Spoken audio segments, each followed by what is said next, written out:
We're looking at proactive change strategies, and the topic's all about seeking domestic and global business opportunities. So, what's the difference? Well, we're doing this subject in Australia, so from an Australian perspective, we'll say Australian businesses have two types of opportunities. We could say domestic. So, if we're a business that's just based in Melbourne or Victoria here, our opportunities are obviously elsewhere in Australia, every other state and territory. But then we could say global. Global opportunities are obviously when we go to other countries, and the beauty there is we're pretty much in the modern economy, potentially unlimited places we can go. So all we need to do is just be able to explain each of those, but this, in general, talk about some strengths and some weaknesses of each. So if I'm an Australian business, then my domestic opportunities are where we seek to produce or sell our products within the Australian market. So both making the product and selling it. And the strengths of that are that it's obviously easier and cheaper to access those markets than it is foreign markets. Not only that, but as a business, we can use our existing infrastructure. We'll have offices and factories and people and suppliers already in place that we can use to access other states within Australia. We're going to have a better market knowledge. We know the consumer, and not only that, but our employees and how to manage them. And relative to the world economy, Australians are very affluent consumers. It mightn't always feel like that, but disposable income-wise, we have lots of it compared to people overseas. Again, transport system might be one where you think that's not the strength of Australia, but it is though. We have excellent transport systems and infrastructure to get products from point A to point B when compared to other places around the world. And the best bit is all your transactions are going to be in Australian dollars. So we'll start using AUD to represent Australian dollars. And that means you don't have to change it for another country. Country's currency, like American dollars or the euro, for example.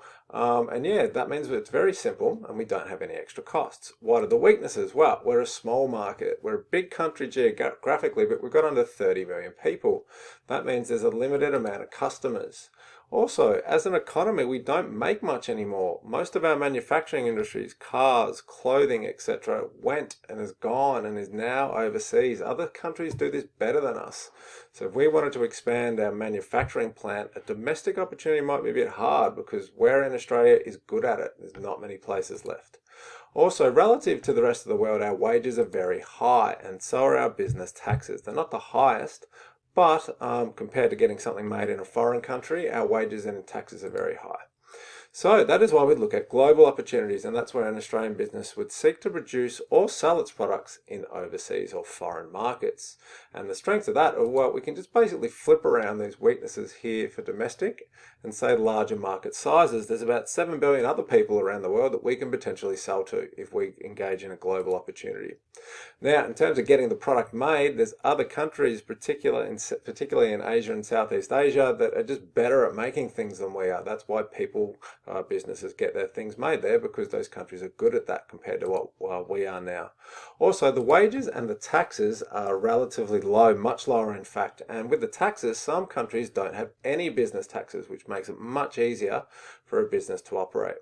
So what are the weaknesses? Well, again, we can kind of flip the strengths of domestic and say it's very expensive and complicated to access a whole new country. Just think about, it's a great idea to say, let's go and source a product in China, but from where? How do we get it there? Do we know anyone? How do we hire employees, etc.? We're going to need a total new business infrastructure that we just don't have, and that costs a lot of money.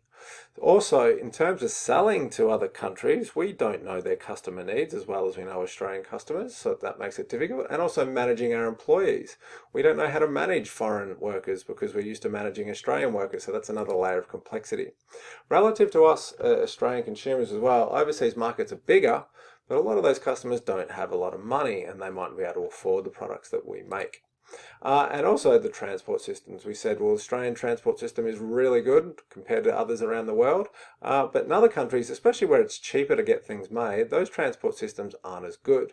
And that's something we need to consider.